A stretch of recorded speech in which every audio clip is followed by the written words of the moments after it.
இன்று ஜூன் 16, 1922 உலகிலேயே முதலாக ஹெலிகாப்டரில் பறந்து காட்டினார் ஹென்றி பெர்லினர் என்பவர்.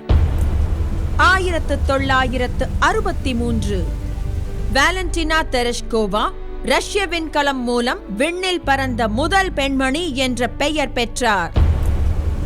1983 ரஷ்யாவின் அதிபராக தேர்ந்தெடுக்கப்பட்டார் யூரி ஆண்ட்ரோபோவ். 1996 மகாத்மா காந்தி உருவம் பொறித்த புதிய 10 ரூபாய் நோட்டு இன்று மும்பையில் வெளியிடப்பட்டது. 1971 பிபிசி எனப்படும் பிரிட்டிஷ் ஒலிபரப்புக் கழகத்தை உருவாக்கிய ஜான் சார்லஸ் வால்ஷம் ரீத் இன்றைய தினம் எடின்பர்கில் காலமானார்.